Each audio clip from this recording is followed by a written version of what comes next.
കൊല്ലം press ക്ലബിന്റെ ആഭിമുഖ്യത്തിൽ photo പ്രദർശനം. സിലം 2025 എന്ന പേരിലാണ് പ്രദർശനം.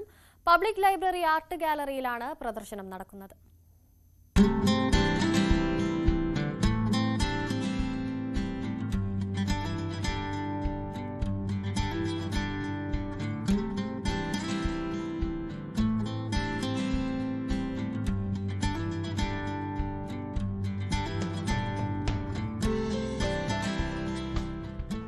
ഫോട്ടോഗ്രാഫർമാരുടെ 50ഓളം ചിത്രങ്ങൾ ഉൾപ്പെടുത്തിയതാണ് പ്രദർശനം.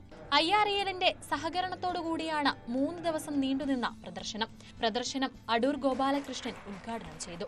കൊല്ലത്തിന്റെ സാംസ്കാരിക മേഖലയിൽ എന്ത് ചെയ്യാമെന്നുള്ള കൊല്ലത്തെ മാധ്യമപ്രവർത്തകരുടെ ആലോചനയാണ് സിലം 2025 എന്ന ഈ പദ്ധതിയിലേക്ക് എത്തുന്നത്. ഈ പദ്ധതിയോട് നമ്മുടെ സുഹൃത്തുക്കൾ കാണിച്ച താല്പര്യം തന്നെയാണ് ഇതിനെ ഒരു വിജയമാക്കി മാറ്റാൻ നമുക്ക് കഴിഞ്ഞത്. ഏതാണ്ട് 20ഓളം ഫോട്ടോഗ്രാഫർമാരെ എടുത്തിട്ടുള്ള 45ലേറെ ചിത്രങ്ങളാണ് നമ്മളിവിടെ പ്രദർശിപ്പിച്ചിട്ടുള്ളത്. ഇന്നലെ തുടങ്ങി ഇന്നും നാളെയുമായി അവസാനിക്കുന്ന ഈ പ്രദർശനം കാണാനായിട്ട് നല്ല രീതിയിൽ ബഹുജന പങ്കാളിത്തമുണ്ട്. അതുതന്നെയാണ് ഈ പ്രദർശനത്തിൻ്റെ വിജയത്തിന് നമുക്ക് ആത്മധൈര്യം നൽകുന്നത്. തുടർന്നും ഇങ്ങനെയുള്ള പദ്ധതികളുമായി മുന്നോട്ട് പോവുക തന്നെയാണ് കൊല്ലം പ്രസ് ക്ലബിന്റെ ആലോചന.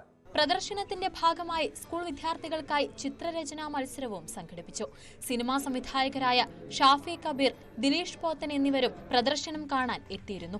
ഫോട്ടോഗ്രാഫിയെ ഇഷ്ടപ്പെടുന്ന നിരവധി ആളുകളാണ് ഇവിടെ എത്തുന്നത്. കൊല്ലത്തിന്റെ പഴയകാലത്തെ കുറെ ദൃശ്യങ്ങൾ കാണാൻ സാധിച്ചു. അതുപോലെ തന്നെ വളരെ ലേറ്റസ്റ്റ് ആയിട്ടുള്ള ആധുനികമായിട്ടുള്ള ഒരു വിഷൻ നമുക്ക് കാണാൻ സാധിക്കും. ഫോട്ടോഗ്രാഫിയുടെ വളരെ വ്യത്യസ്ത മേഖലകളുണ്ട്. നാച്ചുറൽ ലൈറ്റുകൾ ഉപയോഗിച്ചുള്ള ഫോട്ടോഗ്രാഫ്സ് കാണാൻ വളരെ ഭംഗിയുണ്ടായിരുന്നു. മിക്കവാറും കൊല്ലത്തെ മാധ്യമ സുഹൃത്തുക്കൾ ഫോട്ടോഗ്രാഫേഴ്സ് എടുത്ത ഫോട്ടോസാണ് ഇവിടെ പ്രദർശനത്തിലുള്ളത്. ഫോട്ടോഗ്രാഫിയിലെ പുതിയ പ്രവണതകൾ എന്ന വിഷയത്തിൽ senior photo editor B. Jayachandran class എടുത്തു. News 18 കൊല്ലം.